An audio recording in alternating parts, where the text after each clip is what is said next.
So, we have the Breast Force. So, first off, they weren't originally the Breast Force. They were the Onyx Guard. And, well, the Onyx Guard was like, well, we follow Onyx Prime. And see, they were actually corrupted by Liege Maximo. Well, Onyx Prime wasn't the most moral Prime, frankly. He was probably one of the most immoral Primes. I mean, he literally killed half a planet.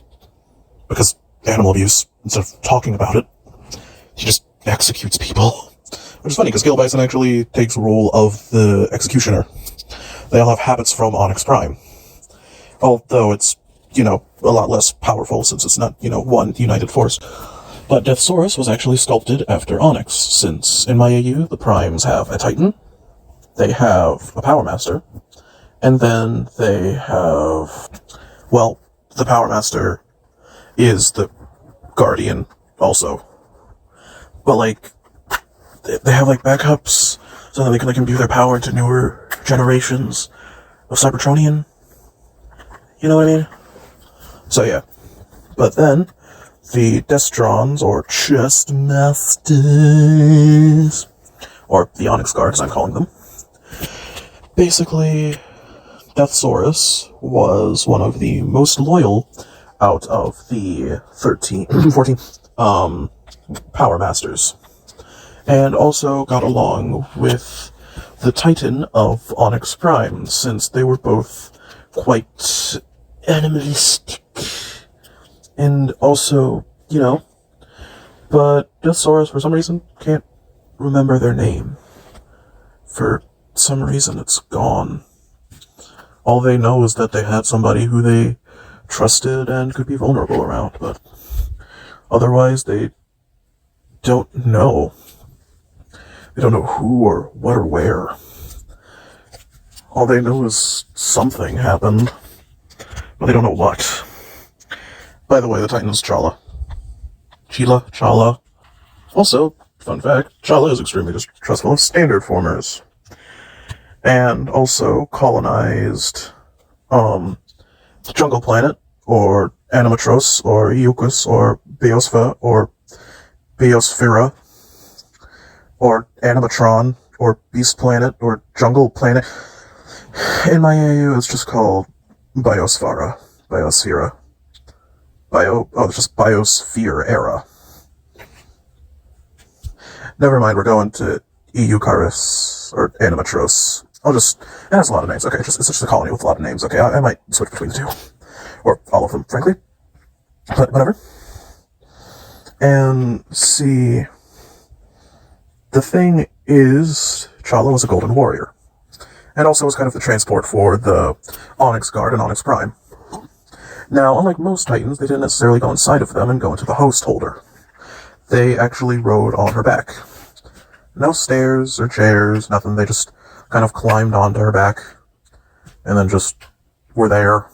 Now you're probably like, what about quick travel? Like, what if they need to go really, really fast and they can't climb Chala? Like, Chala is literally super tall compared to the Ancients. Basically what the 13 and their subspecies are that serve them.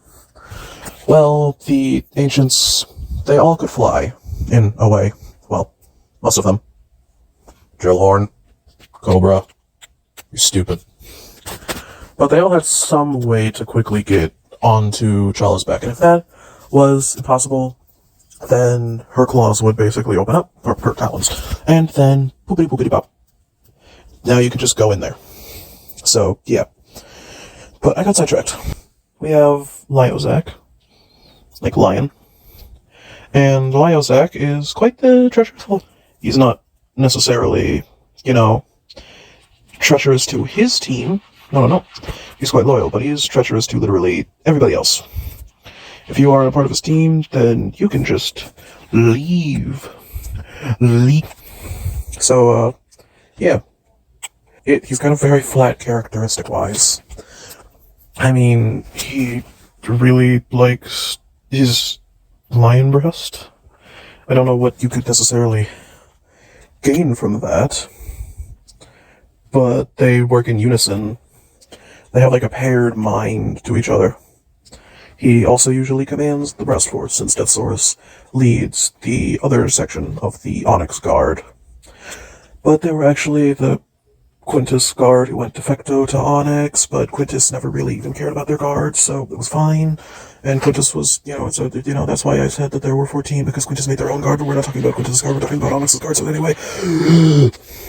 And Leozak is basically, he's just there. Then we have Drillhorn, who, Drillhorn is hard-headed, as you would imagine. He also has giant drills on the tops of his shoulders, which, yes, he just be built different. And frankly, I enjoy the fact that he has that level of difference because, it just feels right, But, anyway,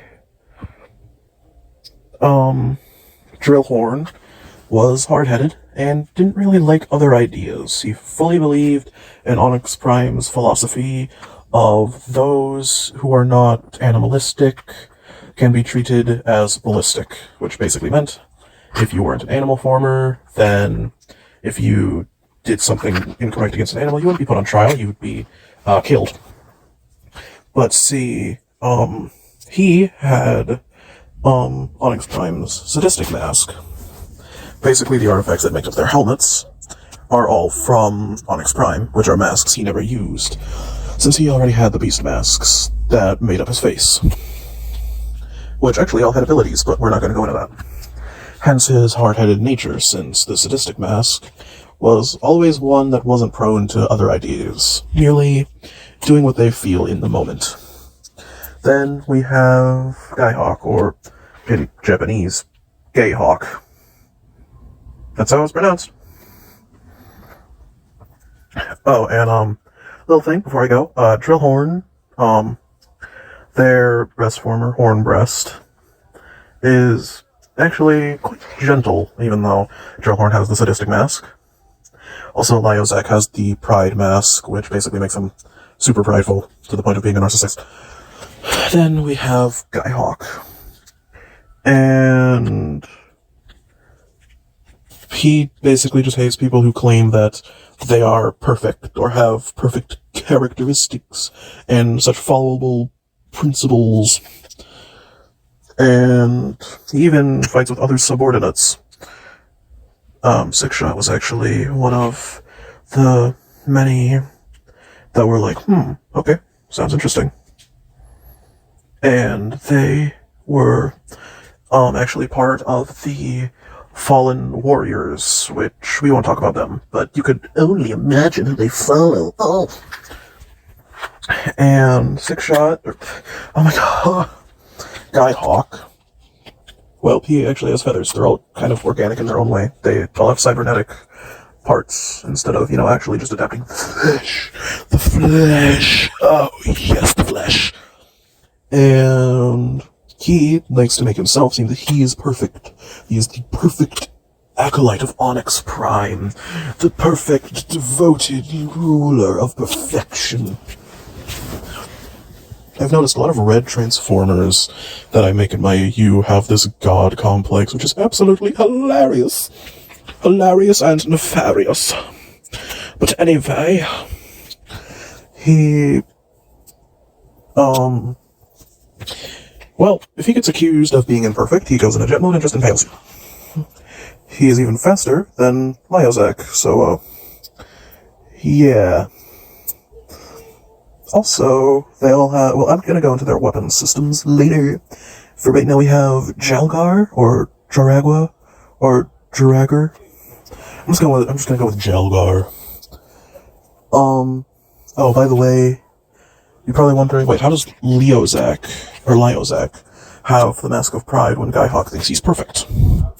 Well, he has the Mask of Lies, which isn't a mask Onyx has. It's a mask that Liege Maximo gave him, and then manipulated him. You know what I mean.